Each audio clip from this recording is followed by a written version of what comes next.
Well, we're out here in Central Mass and getting some heavy snow overnight. More snow than I thought we were going to get. And overnight, I thought most of it was going to come down today, but I mean, we were already like 7 or 8 inches out here overnight, and tree branches are falling down, and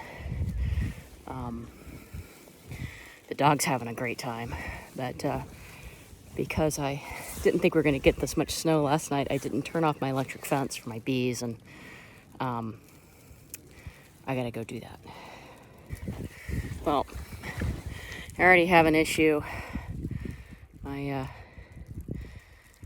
There's a tree down in my bee yard.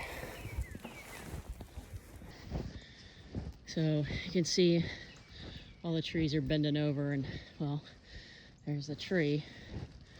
And this is I don't even know where this tree came from.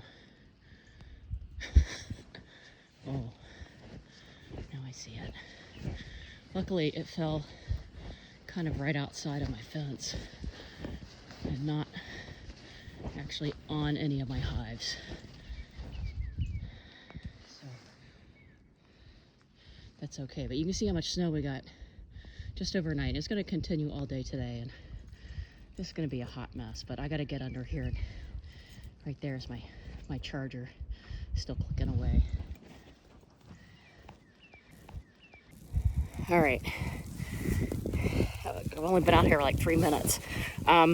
It is coming down good. I just hear cracking and snapping all around me from the trees. It's heavy, wet snow, and it's only going to get worse. We're supposed to have blizzard conditions later today. So stay tuned.